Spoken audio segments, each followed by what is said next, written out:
Eh bien, bonsoir à toutes et à tous. Bienvenue dans ce nouveau webinaire de patrimoine nucléaire et climat qui sera le dernier de cette saison. Nous avons ce soir l'honneur de retrouver Bernard Fontana. Bernard Fontana, bonsoir et merci d'être avec nous. Bonsoir.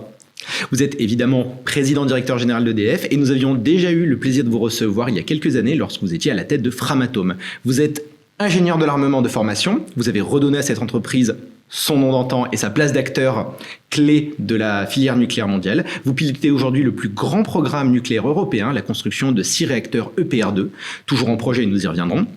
Et également, vous avez d'autres défis comme la prolongation du parc existant dans un contexte où la compétitivité énergétique de la France et la sécurisation de son approvisionnement électrique sont devenus des enjeux de souveraineté majeurs. Déjà, un petit mot pour rappeler le déroulé de cette émission. J'adresserai donc tout d'abord une série de questions thématiques à Bernard Fontana. Nous passerons ensuite aux questions que vous nous avez posées, les questions de la boîte à questions, et nous conclurons avec vous qui pourrez vous poser vos questions en direct à Bernard Fontana. Mais avant d'entrer dans le vif du sujet, Bernard Fontana, vous êtes passé de la direction donc de Framatome, cœur de l'îlot nucléaire, c'est le cas de le dire, à la tête d'EDF, premier électricien mondial. Est-ce que ce changement de perspective vous est-il amené à voir différemment les défis de la filière? Et qu'est-ce qui, également dans votre parcours d'industriel, fonde votre conviction que le nucléaire est au cœur de l'avenir énergétique et industriel français? Effectivement, donc j'étais chez Framatome, j'ai même en même temps fait un petit moment CEO d'Arabelle qui venait d'arriver. Alors évidemment, il y a quelques différences. Des industries, du service et par rapport à une utility, une entreprise d'électricité. Il y a eu parfois des périodes un peu compliquées, la difficulté d'Areva, etc. Mais finalement, nous sommes dans le même groupe et notre mission, c'est de donner à la France une électricité qui soit compétitive, qui soit souveraine et qui soit bas carbone. Et donc ça, c'est un travail en commun. Et puis, nous avons tous une histoire. Et nous sommes des héritiers d'une histoire de bâtisseurs. Cette année, nous célébrons les 80 ans d'EDF. Nous avons été créés le 8 avril 1946. Il s'agissait d'aider à reconstruire la France après la guerre. Et nos anciens ont lancé 121 ouvrages hydrauliques. Ensuite, il s'est agi d'électrifier 60 départements qui avaient très peu d'électricité. Puis il y a eu le choc pétrolier, il y a eu le programme nucléaire. Donc, il y a des gènes de bâtisseurs dans les EDF. Et finalement, Framatome a été créé en 58, alors un peu plus jeune, 68 ans, pour faire le programme nucléaire français. Et donc, cette histoire d'être créé pour des grands programmes existe.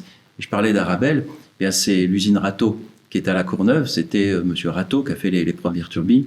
Donc, c'est un entrepreneur qui a lancé ça avec de la technologie. Donc, on a ce lien commun. Alors, pourquoi le nucléaire? Oui, compétitif, souverain, bas carbone. Compétitif, on voit bien l'enjeu. En ce moment, il y a la crise au Moyen-Orient. Nous, notre électricité, les prix sont stables. On a les forwards pour l'année prochaine. C'est 55, 56 euros, ça dépend des jours. C'est 37 euros de moins que l'Allemagne. C'est 51 euros de moins que l'Italie. Donc, c'est un vrai enjeu pour notre pays. Elle est souveraine. Le détroit est bloqué, pas bloqué. Nous continuons à produire grâce au nucléaire, grâce à l'hydraulique, et dans une certaine mesure aussi aux renouvelables. Et au-delà de ça, nous contribuons à la stabilité du réseau, qui est très important. Il ne faut jamais oublier les lois de la physique. Un réseau doit être équilibré. Et donc, c'est un atout pour la France. Et on voit bien qu'avec cet atout, on a une capacité à se projeter en augmentant la durée de vie des réacteurs, en construisant de nouveaux réacteurs, avec une perspective toujours de compétitivité, de souveraineté, de service de la France. Et là, j'évoquais le bas carbone. Et le lien est là, et c'est enthousiasmant. Alors c'est beaucoup de challenges, mais c'est enthousiasmant pour moi et puis tous mes collègues, bien sûr. Petite question plus personnelle. Qu'est-ce qui, dans votre parcours d'ingénieur, vous a motivé à rejoindre et à avoir un parcours d'industriel? J'ai toujours voulu faire de l'industrie. Et donc, j'ai été attiré par le fait que dans une usine, vous allez trouver des femmes et des hommes, ce sont des aventures humaines, des technologies donc, qui peuvent être très variées, des sujets industriels. Vous avez aussi les enjeux commerciaux, les enjeux stratégiques, donc vous avez la totalité. Et c'est quelque chose qu'il faut bâtir. Et donc, moi, j'ai été attiré par ces industries de procédés où le travail de progrès, d'amélioration, de stratégie est là. Et puis, quand on y rentre, on n'en sort plus. Hein. C'est pour ça que je suis toujours dans l'industrie. Ben Bernard Fontana, vous vous apprêtez aujourd'hui à construire 6 EPR2. Il a fallu beaucoup de temps pour construire Flamanville 3, alors que la Chine aujourd'hui construit des réacteurs de 3e génération en 5 ans et dans les délais. L'écart est considérable. Comment EDF aujourd'hui compte réduire cet écart et quelles leçons concrètes tirez-vous de l'expérience de Flamanville 3, de Hinkley Point, en cours de construction en Angleterre, pour éviter les dérives de coûts et de calendrier? Alors c'est vrai que quand vous démarrez un réacteur tous les 25 ans, bon, les anciens qui ont l'expérience sont plus là. Et c'est un peu ce qui nous est arrivé à Flamanville. Et effectivement, la Chine, ils construisent 10 réacteurs par an. Donc là, ils sont vraiment lancés. Et donc, je me rappelle, il y a un peu plus d'un an, mes collègues sont allés voir, quand même, on demande aux Chinois comment ils font pour construire des réacteurs aussi bien. Et les Chinois ont répondu, on fait comme vous nous avez appris. Parce que c'est vous qui nous avez appris à construire les réacteurs. Alors, est-ce que vous pouvez nous rappeler ce qu'on vous a appris? Alors, ce que je vois, c'est que j'y étais il y a 15 jours en Chine et visité un site de CGN où il y a 2 réacteurs qui viennent de démarrer, 2 dont la construction commence et 2 dont la construction est prévue. Ils ont passé un temps important à m'expliquer l'organisation qu'ils mettaient. Donc la clarté de l'organisation. Comment ils allaient transférer l'ownership de la construction, ne pas avoir de disruption vis-à-vis de l'exploitant futur, c'est quelque chose d'important. Et quand on prend un peu de recul, par exemple, Flamanville 3, on n'a pas trop d'organisation de projet qui était en place, d'ailleurs des rapports dans ce sens-là.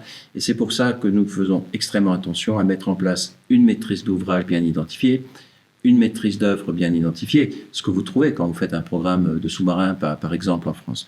Donc, l'importance de la clarté de l'organisation.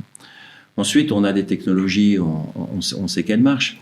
Et j'avais visité aussi la compagnie 23. Pour les anciens, c'est une compagnie qui faisait les tuyaux, lancée par EDF, Framatome en Chine. Et puis, ils m'ont montré leur usine. Ils m'ont dit, là, il faut qu'on te montre quelque chose. Ils m'ont montré un support qu'on accroche à un mur pour les lots électromécaniques. Ils disent, voilà, il y a 2 morceaux, un premier morceau, un deuxième, qui sont soudés. Et ça fait le support.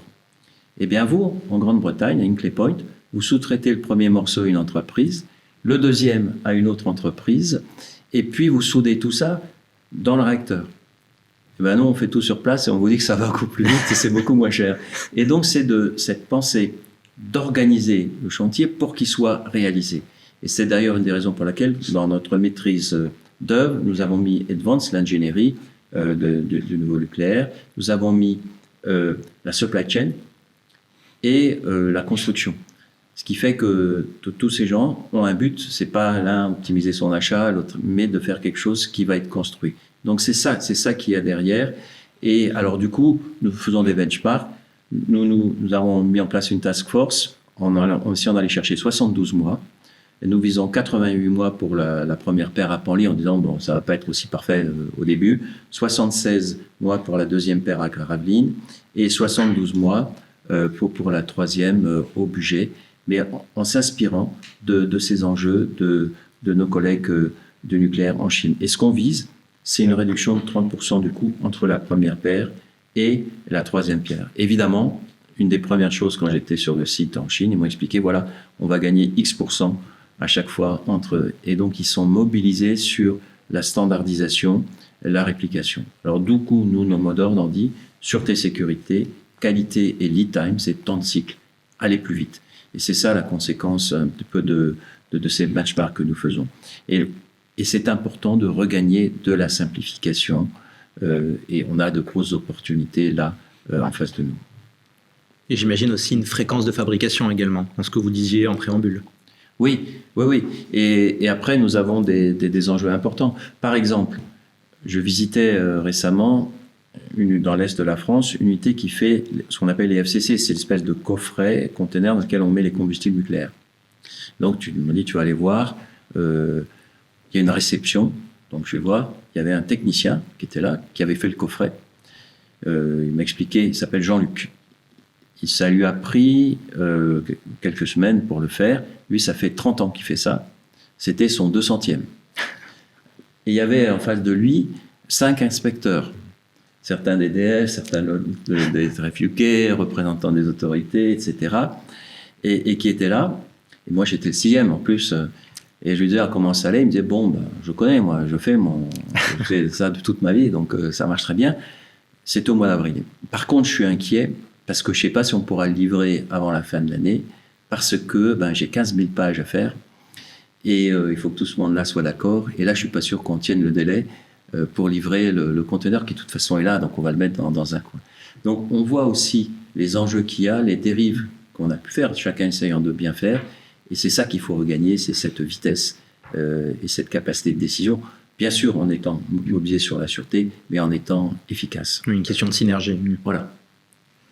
La France est disposée historiquement de l'électricité la moins chère d'Europe, grâce à son parc nucléaire et hydraulique, un mix à plus d'à peu près 90% décarboné, qui faisait et qui fait toujours sa force industrielle. Mais hélas, aujourd'hui, cet avantage qui existe encore, c'est progressivement érodé sur à peu près 2 décennies. Avec la fin de l'Arenh, comment EDF aujourd'hui entend-il garantir aux industriels un approvisionnement électrique compétitif et prévisible, surtout sur le long terme, d'autant plus que le conflit iranien tire une partie des prix de l'énergie vers le haut? Oui, alors effectivement, une partie des prix de l'énergie, mais les nôtres sont stables puisqu'on n'a pas de dépendance au gaz. Et ce que je disais tout à l'heure sur les forwards illustre bien cela. Oui, alors nous sommes sortis de l'Arenh, effectivement. Bon, l'Arenh, au départ, aurait pu être indexé, c'était prévu, puis il n'y a jamais d'indexation. C'est ça qui a compliqué un peu la vie d'EDF.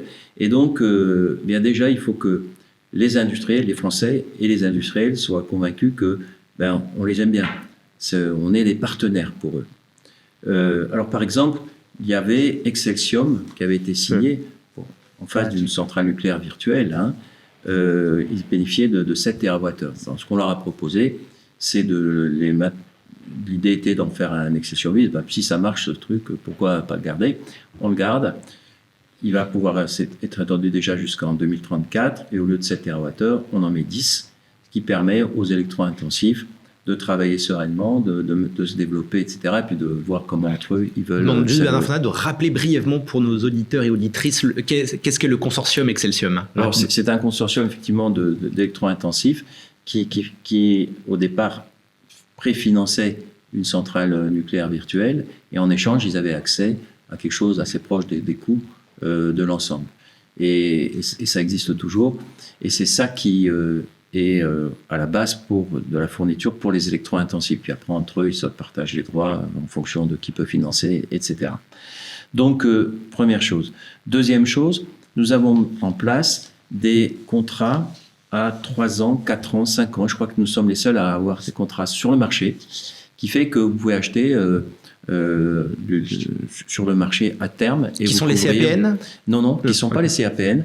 Et ça marche très bien parce que, surtout quand il y a eu une tendance baissière prix, les entreprises s'approvisionnaient dessus.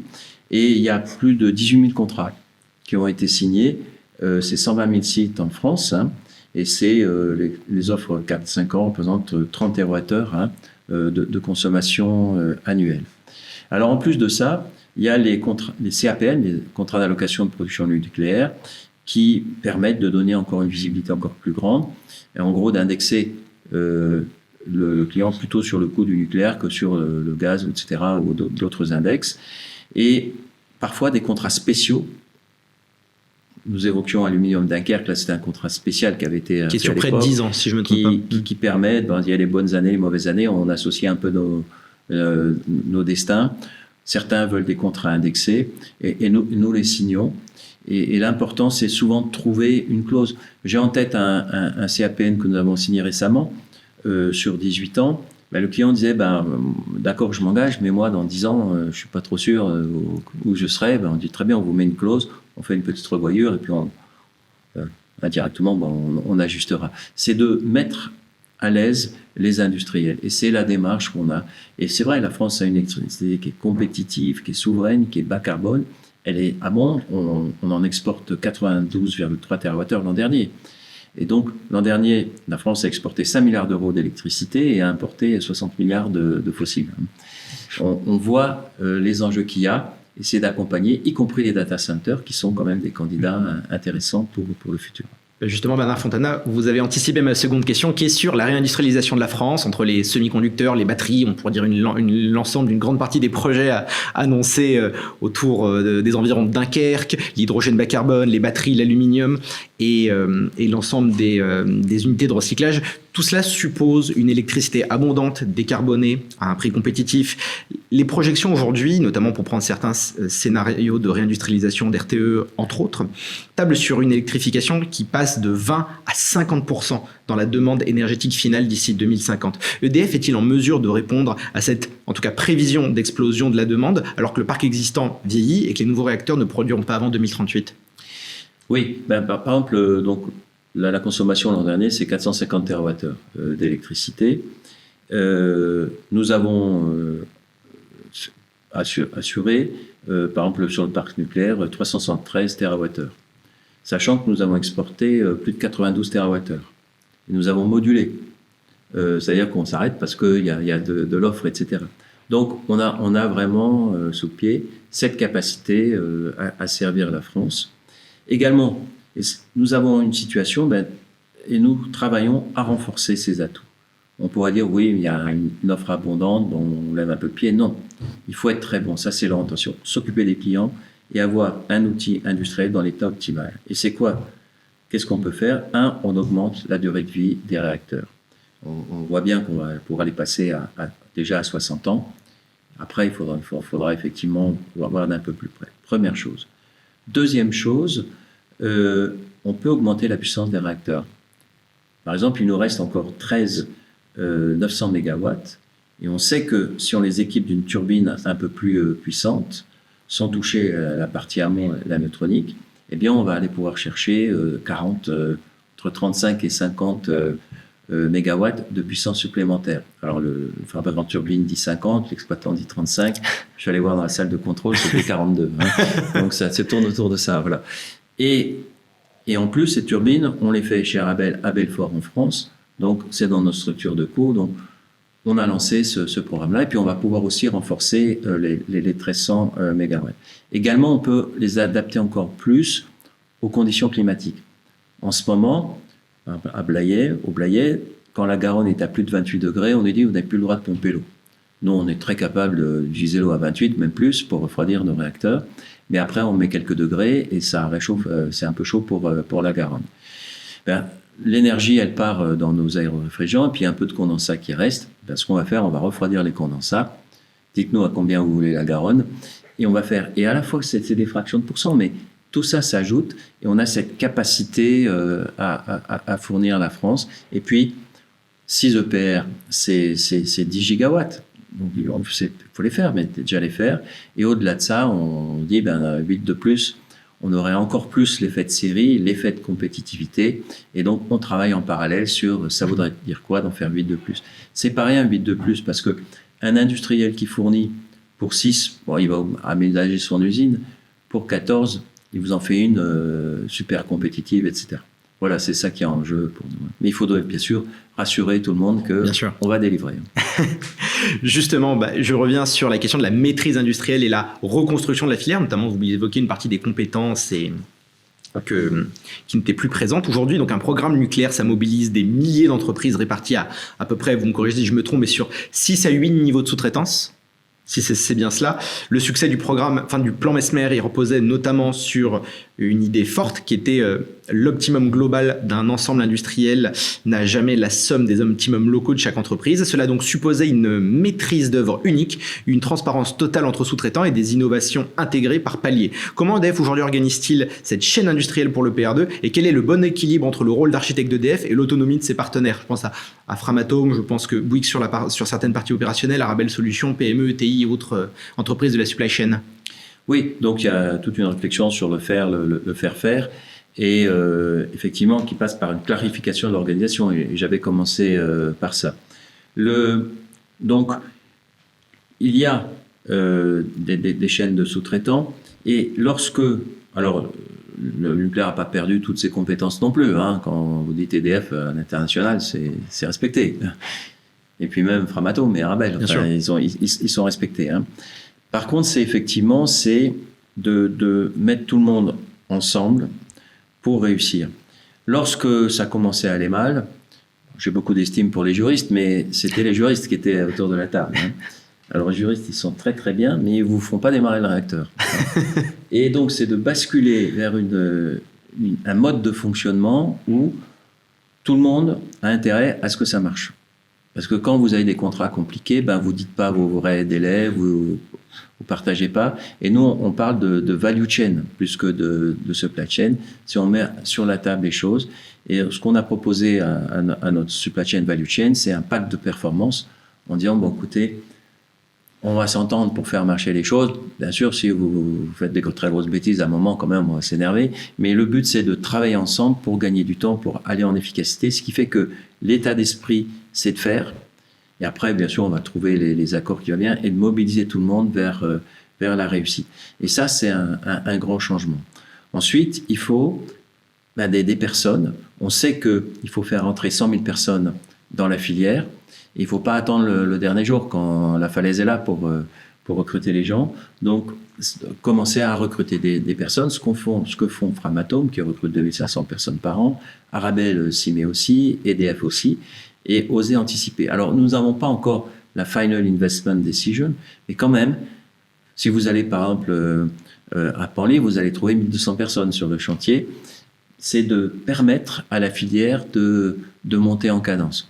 Framatome a engagé ses premiers générateurs de vapeur le 24 mai 2024. On avait dit, si on veut vraiment être prêt, réussir la montée en cadence, il faut démarrer, et on a eu le feu vert de l'autorité de sûreté.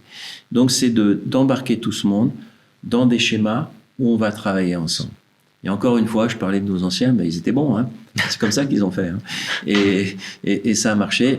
Et c'est comme ça aussi que, je me rappelle, j'allais souvent à Taishan pendant la construction, que ça marchait. Et ensuite, c'est de donner le pouvoir pour décider sur place. Et je me rappelle, dans certains cas, en Chine, il y avait une difficulté. Ils décidaient. Si c'était compliqué, on échangeait avec leur patron le samedi, ça prenait 20 minutes. Les mêmes sujets en France, à Flamanville, les ingénieurs ou les techniciens, ils savaient très bien. Dans le quart d'heure, ils savaient ce qu'il fallait faire. Mais ensuite, il y avait des comités, des commissions pour être sûr que tout le monde converge. Et là, ça prend du temps. Il faut se dire qu'un grand chantier, ça coûte 1 million d'euros par heure.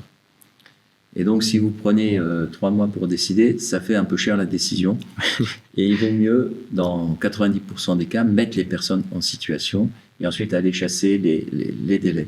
Donc, il y a beaucoup de choses à faire, mais c'est cet état d'esprit. Et moi, je vois notre histoire, nos collègues, ils sont demandeurs, nos partenaires industriels aussi. Et c'est vers là qu'il faut aller. Alors, en attendant, il y a encore beaucoup de chemin à faire. Mais c'est vers ça que nous voulons aller. Autre question, Bernard Fontana. Le parc existant, il fournit les 2/3 à peu près de l'électricité française et fait de la France le premier exportateur mondial d'électricité. EDF conduit le grand carénage pour prolonger la durée de vie de ses réacteurs au-delà de 50 voire 60 ans. Où en est ce programme? Et peut-on raisonnablement compter sur une exploitation à 60 ans de l'ensemble des réacteurs actuels?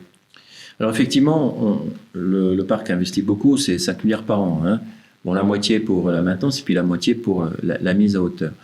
Alors il y a une différence par rapport aux Américains, par exemple. Les Américains augmentent la durée de vie sur la base du référentiel d'origine. Nous, on augmente la durée de vie en disant maintenant le référentiel a évolué, donc il faut que vous le montiez. Donc ça peut être un facteur limitant sur notre capacité à augmenter la durée de vie des réacteurs.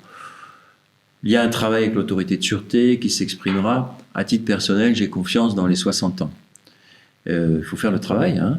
Il faut s'organiser. Ensuite, c'est des grosses opérations. Et là, le temps est important parce que vous arrêtez le réacteur et si vous perdez du temps. Et donc, travailler ensemble dans l'esprit des réussites en utilisant des méthodes d'excellence opérationnelle, ça marche. Le parc a mis en place un programme START. Ça a été bien enclenché, je me rappelle, avec Framatome et le parc sur Cruas 3. La Flamanville 2, le parc a redémarré avec 36 jours d'avance par rapport à son agenda. C'est de mobiliser tout le monde sur ce type de démarche. Donc oui, il y a de la place pour continuer à se développer. Maintenant, ils ne seront pas non plus éternels. C'est pour ça qu'il nous faut préparer l'avenir avec une nouvelle flotte qui arrive. En tant que PDG d'EDF, Bernard Fontana, quelle est aujourd'hui votre vision du mix énergétique optimal, parce qu'on parlait justement du prolongement du parc, de la France à l'horizon 2050 ? Donc, nous avons déjà, nous, notre histoire, nous sommes héritiers de l'hydraulique et du nucléaire. Nous avons 55 gigawatts nucléaire et 20 gigawatts hydraulique. Eh bien, c'est des atouts formidables. Donc déjà... Et pour la tenue des projets en plus. Entretenons-les. Donc, et donc, là, je disais l'an dernier 373 TWh, je dis à mes collègues, il faut se replacer, il faut bien se placer dans une perspective de faire tourner. C'est bien de les faire tourner, donc d'aller chercher les 400 TWh. Ensuite, l'hydroélectricité, pendant 15 ans, on a été gêné dans la relation avec la Commission européenne. Formidable, là, il y a un consensus politique, un projet de loi là, qui évolue bien, qui va nous permettre de réinvestir. Et là, il faut faire il y a un peu de dette technique quand même. Quand vous ne savez pas si dans 6 mois vous allez avoir votre ouvrage, vous faites les choses, mais pas la modernisation pour les 30 ans qui viennent. Et également, renforcer notre capacité à faire ce qu'on appelle les STEP. Je le comprends mieux en anglais, les pump storage. En ce moment, vers midi, le prix d'électricité est près de zéro, vous pompez l'eau en haut. Et comme ça, vous avez rien à faire. Et donc, là, c'est des points forts, il faut y aller. Ensuite, on a des compétences dans les renouvelables, donc il faut les garder. Et par contre, il faut effectivement, c'est des cycles plus courts, donc vérifier où en est la demande par rapport à cet ensemble. On a une capacité aussi à bien les déployer à l'exportation. Et donc, regarder le système de deux manières. Le coût complet du système, parce que parfois on ne parle que d'un bout du coût, etc. Et deuxièmement, les lois de la physique, la stabilité du système. Et quand vous abordez par ça, c'est pas poli, mais enfin, le coût il est comme il est, les lois de la physique elles sont là, et d'être très attentif à la stabilité des systèmes. Ça a été un peu oublié dans certains pays européens, ils l'ont appris à leurs dépens, et là on retrouve en plus la qualité de notre système électrique, qui est très stable, qui est pilotable, et l'hydraulique notamment. Et c'est exactement les schémas qu'avaient nos anciens. Donc encore une fois, chapeau nos anciens, et je salue tous ceux qui nous écoutent. Nos anciens qui ont justement utilisé l'apprentissage de l'hydraulique pour justement mettre en compétence sur le parc nucléaire, du moins à l'époque du plan Messner. C'est ce que montraient les notes, si je ne me trompe pas, de Michel Hugues pour la Fondapol. Si je me trompe pas. Et ensuite, si on regarde un peu plus près, dans certains ouvrages hydrauliques, ils ont mis au nucléaire, c'était les mêmes contrôles-commandes. Donc, ils utilisaient les mêmes supply chains, puis elles ont divergé. Et on voit que si on relance, ça donne aussi un levier pour non seulement réactiver nos supply chains parties nucléaires, mais aussi redonner une dimension hydraulique et de nouvelles perspectives et de souveraineté à nos supply chains. Ça, c'est quelque chose qui me plaît beaucoup. Petite correction, c'est Jean-Paul Boud, je me suis trompé pour Jean-Paul Boud pour les notes de la fondation, la Fondapol. Voilà. Jacques, c'est son père qui est très célèbre, qui était mon professeur à l'école politique. Dernière question, Bernard Fontana, de cette première grande série de questions. EDF exporte, on va un peu parler de l'international, EDF exporte énormément son savoir-faire, que ce soit Hinkley Point, que ce soit Sizewell. Il y a des discussions, je crois, avec la Pologne, la République tchèque, l'Inde. Dans le même temps, l'industrie chinoise, elle a pris une avance aujourd'hui considérable, notamment avec le Hualongwan, qui est devenu le réacteur le plus déployé au monde. Un réacteur qui est d'ailleurs d'ascendance française, si je ne me trompe pas, issu d'une collaboration initiale avec Framatome. Le nucléaire français, aujourd'hui, peut-il redevenir un instrument aussi de rayonnement industriel diplomatique face à une concurrence parfois déloyale? Et comment agir concrètement pour restaurer la place du nucléaire français, gravement dégradé par 20 ans de politique plutôt indécise par rapport au nucléaire, et en refaire également un instrument d'export également? Alors, le nom de la France est quand même toujours là dans le nucléaire, puis on a une expérience d'exploitant qui est reconnue. Bonne nouvelle, c'est que la demande mondiale est là. Les Chinois visent 200 gigawatts de capacité installant. L'Inde a annoncé 100 gigawatts. Il y a des programmes un petit peu partout. Alors, où est-ce qu'on en est? Bien, si on dit les équipements, ils ont déjà confiance. Ils sont capables de livrer. Je prends Framatome, fait 5 milliards de chiffre d'affaires. Framatome a un carnet de commandes en ce moment de 30 milliards.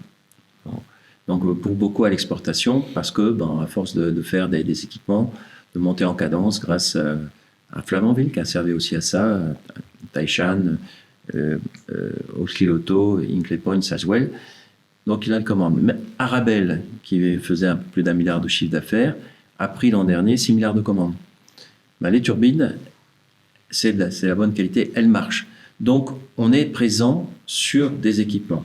Après, quand on dit c'est formidable, on a un nouveau réacteur, on va vous le monter. Là, on a un petit doute, on voit nos clients disent oups. Mais par contre, au fur et à mesure que on avance dans nos marches, eh bien, on sent cet intérêt. En plus, la dimension géopolitique est là, et la France a une capacité à s'accorder avec beaucoup de gens et à rassurer. Et au-delà de ça, pour moi, c'est une démarche de standardisation. D'ailleurs, c'est aussi un facteur de compétitivité. C'est de ne pas réinventer le réacteur à chaque fois. Ce sont des standards. Alors, un standard, il peut s'améliorer, mais par rapport à une référence. Et on peut dire à un client, je vais vous livrer le N plus P, le N plus Q de ma série. Si vous prenez le même, si c'est spécifique, c'est un peu plus cher. Et là, il y a une écoute. Alors, on le voit. Ça peut être aux Pays-Bas, ça peut être en Pologne. La Serbie s'intéresse. On voit l'Italie, alors c'est plutôt les petits réacteurs. On voit que la Slovénie, Krsko a besoin de moderniser son réacteur. J'allais vous parler du Japon. Bernard Fontana, vous en plus, il y a des collaborations et même une participation, si je ne me trompe pas, de Mitsubishi Sumitomo dans Framatome. Donc, effectivement, et grâce à cette participation, le Japon a redémarré des réacteurs, mais a mis à hauteur post-Fukushima, mais pas toute sa supply chain. Et grâce à cette participation, c'est Framatome, depuis ses unités américaines, qui a fourni les combustibles pour les premiers redémarrages des sites japonais. Puis les Japonais ont annoncé qu'ils pourraient maintenant relancer aussi de nouveaux réacteurs. C'était la semaine dernière, peut-être même jusqu'à 14, le même que nous. Donc, il y a un certain nombre d'opportunités de sa nature. Et puis, il y a aussi les petits réacteurs, les SMR. Pour un pays qui revient vers le nucléaire ou qui se tourne vers le nucléaire, ça paraît plus petit, plus acceptable, des capitaux un peu moins gros à mettre en œuvre. Et ça, c'est un produit d'appel, une porte d'entrée du nucléaire. Et donc, ça a du sens d'avoir une offre aussi, même si le cas d'utilisation n'est pas le même. Ce ne sont pas des produits qui sont en concurrence, mais ça a du sens. Et à mon avis, tout ça vient. Et je vois de plus en plus un intérêt maintenant pour les solutions de groupe EDF. Et c'est vraiment très important que nous réussissions les jalons que nous avons annoncés dans notre programme de nouveau nucléaire. On a pu voir que la Grande-Bretagne nous a fait confiance, puisque la Grande-Bretagne a lancé Sizewell-C, c'est 2 réacteurs de plus, avec cette approche de standardisation, et on a, nous, juste 12,5%. Et le risque a été accepté en partie par le gouvernement britannique, et des investisseurs sont venus. La Caisse des dépôts du Québec, ou des investisseurs, ou Centrica, qui est un acteur utility britannique. Donc, les choses avancent. Il faut être humble, et la meilleure chose qu'on puisse faire, c'est de délivrer. Je rebondis juste sur vous parler de la Caisse des dépôts du Québec. Vous pensez que d'autres institutionnels, je vais y arriver, grands bailleurs, français ou internationaux, peuvent être intéressés également pour prendre des participations dans l'industrie nucléaire? Ça vient. Et maintenant, il y a un certain nombre d'investisseurs institutionnels qui me disent maintenant, je suis autorisé à mettre des fonds dans le nucléaire. Évidemment, la clé, c'est comme dans tout programme d'infrastructure, c'est une allocation des risques. Et ça se joue là. Quand j'étais plus jeune, je me rappelle, je faisais des routes et des tunnels au Québec, là, ou plutôt au Canada, à Toronto. Et avec 15 millions, on pouvait lever 1 milliard. Parce qu'il y avait une règle d'allocation des risques qui allait bien. Et donc, c'est dans la clarté d'allocation, dans le bon équilibrage, que va se trouver la voie. Mais encore une fois, quand je pose la question aux Chinois, comment vous faites? Ils disent, nous, on réussit le réacteur, donc on n'a aucun problème quand les capitaux arrivent quand il y a besoin. Donc, c'est à la fois une bonne allocation, l'ouverture de l'extérieur et nous, notre capacité à délivrer. Vous allez en Chine, les capitaux arrivent, mais c'est essentiellement privé ou c'est la puissance publique qui s'occupe d'à peu près de tout avec des prêts garantis?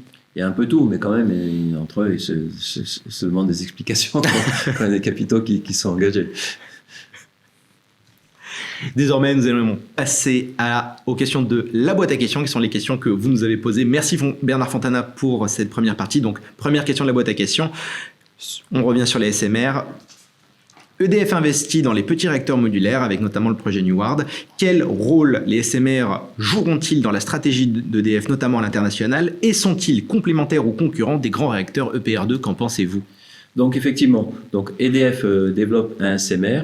Au départ, EDF était parti sur un produit innovant qui était avec Technicatom, qui était développé dans le cadre d'études amont de la délégation générale pour armement, c'était d'entretenir les compétences. Donc, je fais des choses très innovantes.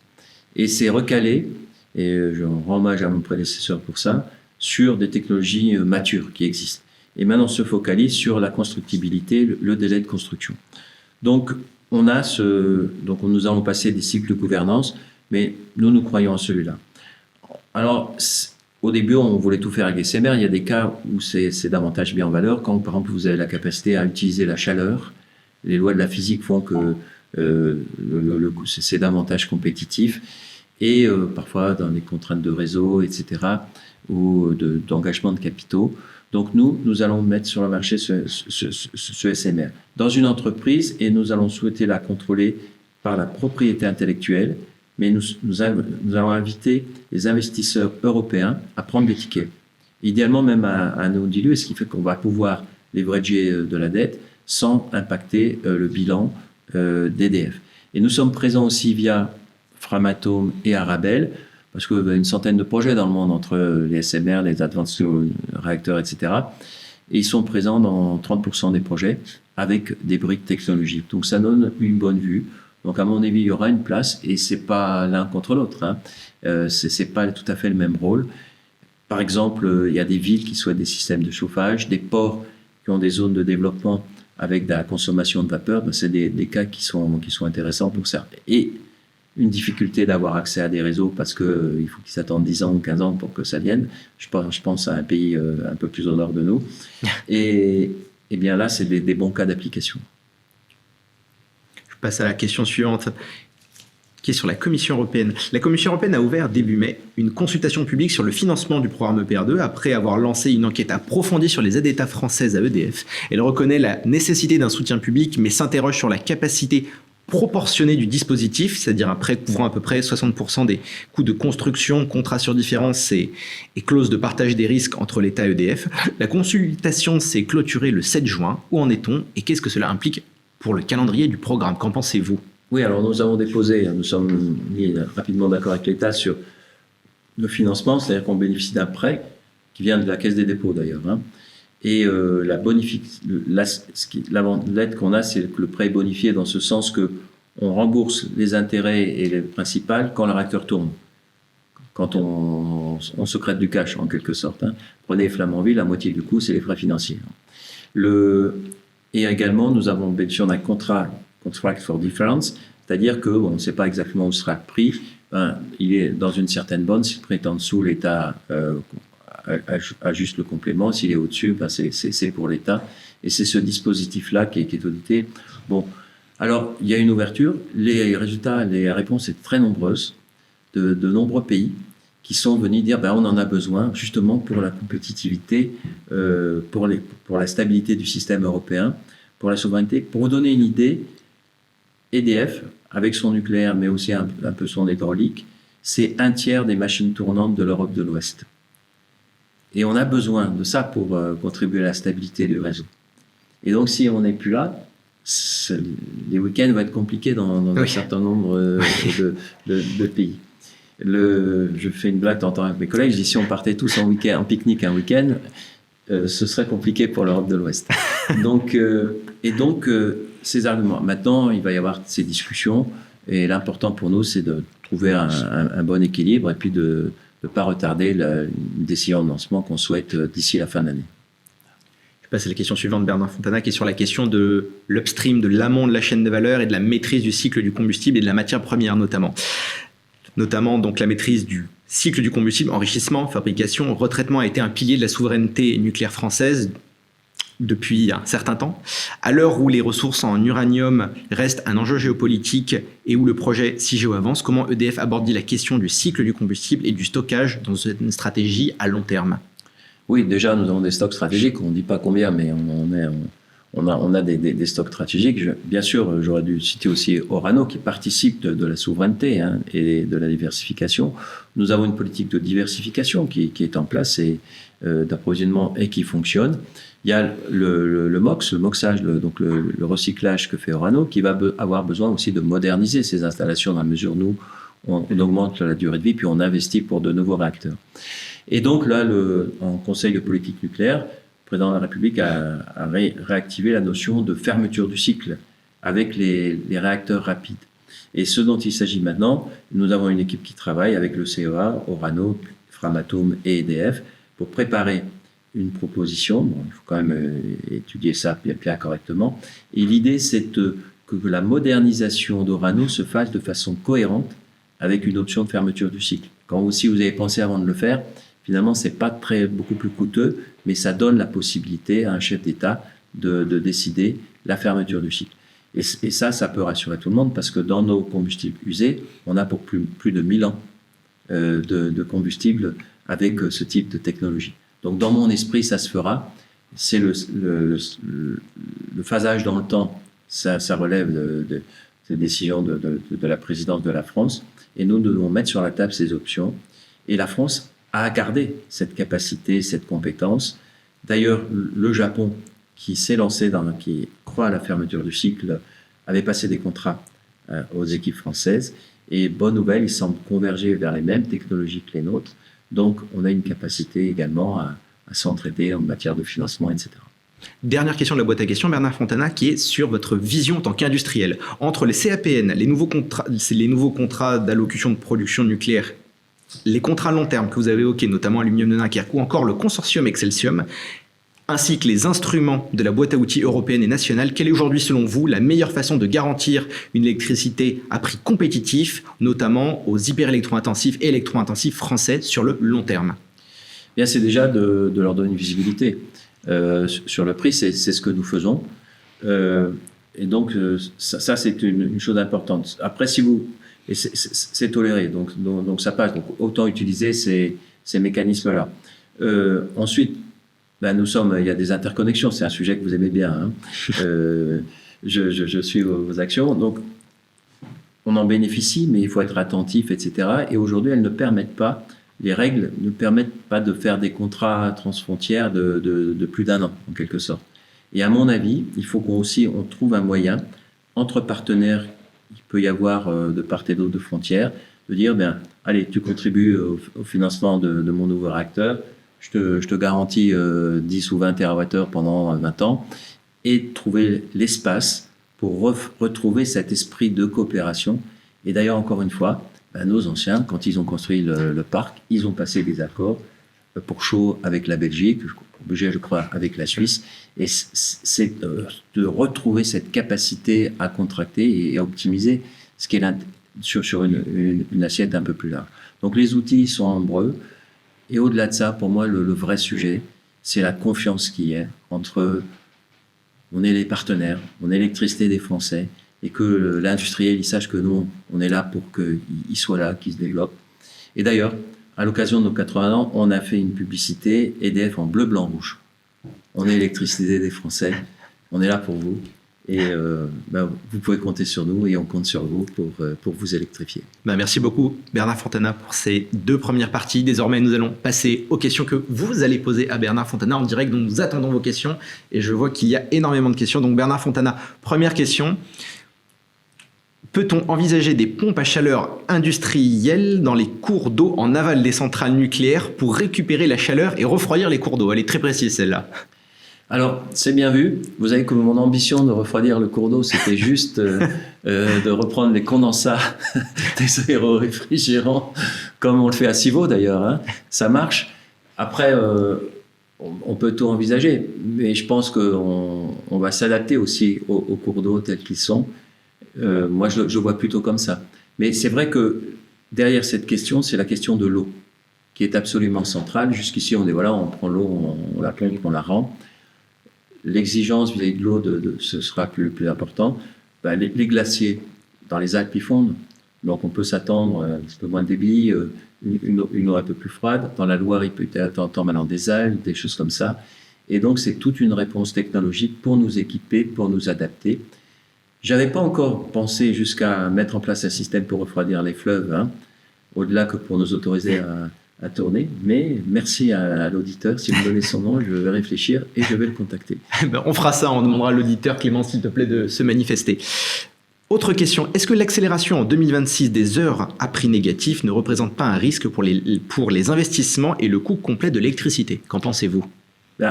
On peut toujours se dire, si le prix baisse, c'est bon pour le consommateur. À court terme, oui. C'est quand même un indicateur d'un dysfonctionnement du système. Donc, il faut être attentif. Et donc, qu'est-ce qu'on a? Pour ça, déjà, si on électrifie, on va diluer. Nos collègues, quand les 1300 MW là, sortaient plusieurs par an, ça a modulé pas mal. Hein. Ils sont mobilisés pour électrifier. Donc, c'est une des réponses.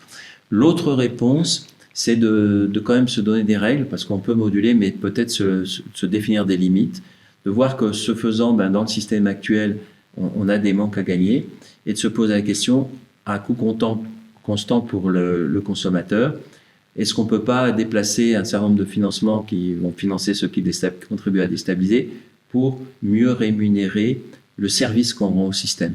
Et ça, c'est vrai pour le nucléaire, c'est vrai pour l'hydraulique. Et je me dis que quand même, là, il y a une piste à explorer. Par exemple, les mécanismes de capacité sont acceptés par la Commission européenne. Donc, dans mon esprit, à un moment, nous, si on finance, on arrête dès que les autres fonds déstabilisent. À un moment, il faut reconnaître la valeur des services qu'on rend. Et quand je vous disais qu'on a 30% des machines tournantes de l'Europe de l'Ouest, c'est quand même pas rien. Autre question, on rebondit sur votre propos, Bernard Fontana, sur la stabilité du réseau et son inertie. Ne vaudrait-il pas demander, notamment une participation à la stabilité du réseau à d'autres opérateurs, notamment des opérateurs d'énergie renouvelable, par exemple un effacement du solaire ou bien une contribution financière à la stabilité du réseau? Qu'en pensez-vous? Oui, c'est déjà en train de commencer. Donc il y a maintenant des textes qui sortent qui permettent d'effacer un certain nombre d'acteurs. Et le niveau de puissance s'arrête. Alors, quand vous avez un acteur structuré, c'est facile. Là où c'est plus compliqué, c'est le petit solaire qui est sur le toit, avec un petit peu qui produit. Là, vous n'avez pas forcément une grande maîtrise. Donc plutôt du rejet de l'autoconsommation sur le réseau, ça serait un peu ça? Non, mais celui-là, il est difficile à piloter. Mais sinon, une grande ferme solaire ou avec une certaine puissance ou une ferme éolienne, etc., c'est déjà parti, c'est déjà engagé. Et c'est en train de se déployer. Je crois qu'on peut descendre maintenant jusqu'à même 10 gigawatts, 1 gigawatt dans certains cas. Et ça aide. C'est parce qu'il faut que tout le monde participe à cet effort de stabilité. Autre question, Bernard Fontana. EDF a-t-il commencé à mettre en place une étude pour les 8 EPR2 additionnels annoncés depuis le discours de Belfort? Oui. Autre question, quelle sera la modulation possible des EPR2? Bon, on va les définir modulables. Ensuite, quand même, c'est un gros investissement, un EPR. Et si vous dites, allez, je construis un gros réacteur et puis je ne le fais pas tourner, c'est difficile de rentabiliser. Donc, d'abord, ils sont plus efficaces sur leur combustible. Donc, en coût marginal, ils sont plus performants que les autres. Donc, dans mon esprit, il faut, avoir une discipline de coût à la construction, mais aussi de coût à l'exploitation et aller rechercher des marges de manœuvre. Est-ce qu'on va être capable, avec tous les systèmes qu'on a mis en place, de faire de la maintenance en marche? Est-ce qu'on est capable d'aller chercher du KU, du KD, comme disent nos collègues? Et ça, c'est des challenges. Et il faut s'en occuper aussi dès maintenant, parce que c'est là que se joue aussi la partie sur le nucléaire. Donc, ils moduleront, mais il ne faut pas abuser. On a intérêt à les concevoir avec une bonne utilisation.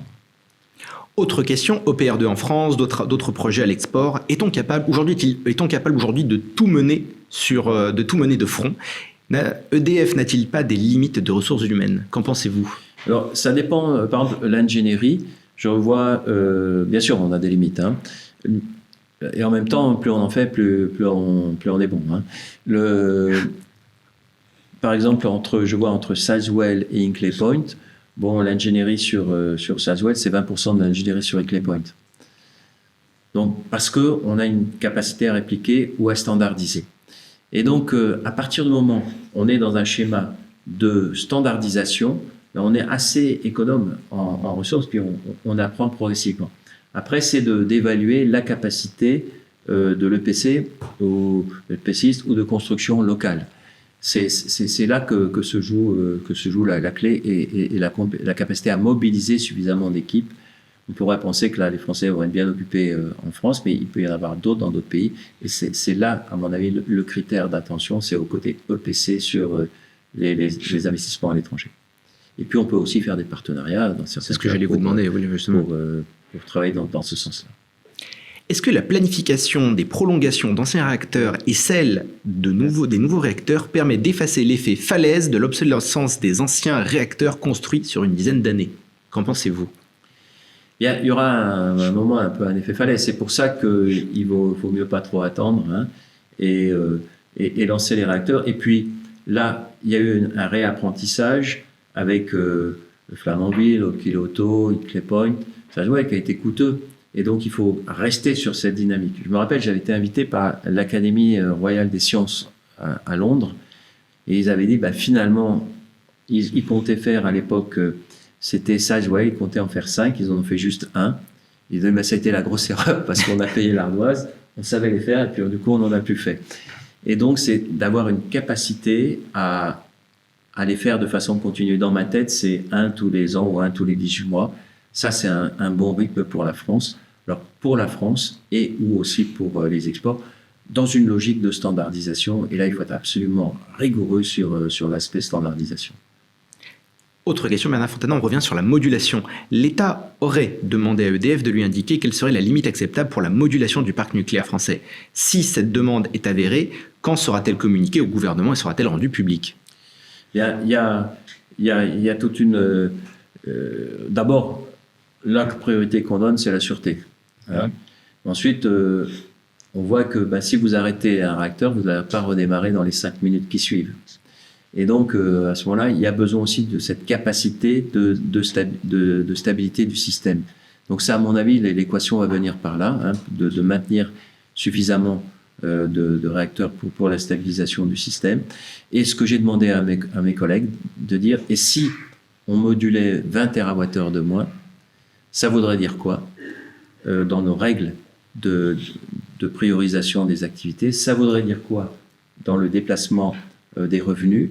Et ça voudrait dire quoi pour une rémunération du service système? Donc c'est un cas d'étude, on le déroule. Donc on demande aux ingénieurs de travailler sur des sujets d'ingénieurs, ils vont nous amener des solutions. Et à mon avis, ça c'est une base de discussion pour trouver le bon équilibre. Autre question, quelles seraient selon vous, Bernard Fontana, les règles européennes à modifier pour fluidifier le développement du nucléaire au sein de l'Union européenne? Qu'en pensez-vous? Bien, il y a déjà une prise de position qui va dire finalement, on s'est trompé quand on voulait plus de nucléaire. Alors ça a été vrai. Maintenant, vous avez quand même un deep state à Bruxelles, donc il faut, etc. Donc pour moi, c'est de traiter le nucléaire en level playing field et de reconnaître aussi qui peut bénéficier des financements, qui peut bénéficier, etc. Alors, notamment de financements régionaux, si je ne me trompe pas. Voilà, un mouvement a été fait. Bon, on met des dizaines ou centaines de milliards sur les autres systèmes. C'est formidable, on va allouer 200 millions aux petits réacteurs. Donc, on est dans la bonne direction, mais on a encore des marges de problème. Mais c'est de reconnaître ce statut. Et à mon avis, la stabilité des systèmes, c'est un bon moyen de le faire. La souveraineté, c'est un bon moyen de le faire. Bon, c'est triste, la situation géopolitique actuelle, mais elle aide aussi à ces prises de conscience. Autre question, Madame Fontana, une prolongation des réacteurs à 80 ans est-elle envisageable selon vous? Qu'en pensez-vous? Bien, il y a quelques années... Parce que certains pays, justement... Framatome, donc Framatome travaillait beaucoup sur la prolongation à 80 ans de réacteurs américains. Et ceux qui ont posé, qui ont été candidats, ont réussi. Bon, ils avaient fait leur propre sélection avant. Donc il faut être attentif déjà au béton, tout ce qu'il y a autour, à la tenue des matériaux. Il y a des technologies. Par exemple, vous faites une espèce de traitement sous pression. La vapeur, c'est vous déstressez votre matériel, vous évacuez du stress du matériel dans des technologies qui existent.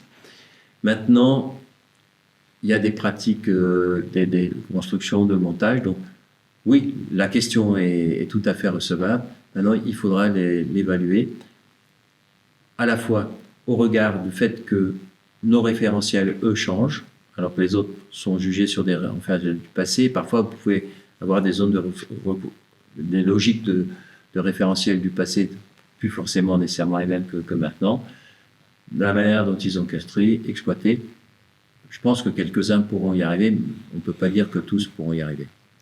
Bernard Fontana, une étude de l'OCDE, si je ne me trompe pas, est sortie il y a quelques jours, voire une semaine tout au plus, sur le financement de certains États-nations vis-à-vis de leur industrie pour permettre une compétitivité. Quels sont pour vous aujourd'hui les défis européens pour restaurer un level playing field face à certains pays plus compétitifs et plus financeurs de façon parfois abondante de leur industrie? Alors, un membre de l'OCDE, d'un pays nordique, que je connais bien, passé me voir, m'a remis l'étude, mais c'était hier, donc je l'ai pas encore lu. Mais en me disant, il faut que tu lises ça. Et je le remercie d'ailleurs. Oui, c'est que on a besoin de mettre en place des systèmes de financement. Et il m'expliquait que finalement, l'intervention des États sur des sujets comme ça, c'était quelque chose de pertinent, qu'on voyait de plus en plus et qu'il fallait accepter cette logique-là. Donc, c'est assez encourageant de voir que pour des grosses infrastructures, avec des sujets comme ça, bon, vous avez tous les partisans du tout État, ou de tout privé, etc. Mais quand même, il y a des choses où l'intérêt des nations passe d'abord, et que cette prise de conscience ait lieu, c'est bien, parce que nous inscrivons dans cette logique-là. Et dernière question, Bernard Fontana, peut-on, selon vous, plus fluidifier pour permettre une visibilité à encore plus long terme sur le marché de l'électricité européen? Alors, le marché de l'électricité, c'est important parce que l'Europe a aussi besoin de s'électrifier. Donc là, les messages passent au niveau européen. Et tout ce qui est fluidifié, c'est de différentes natures. Les électrons circulent.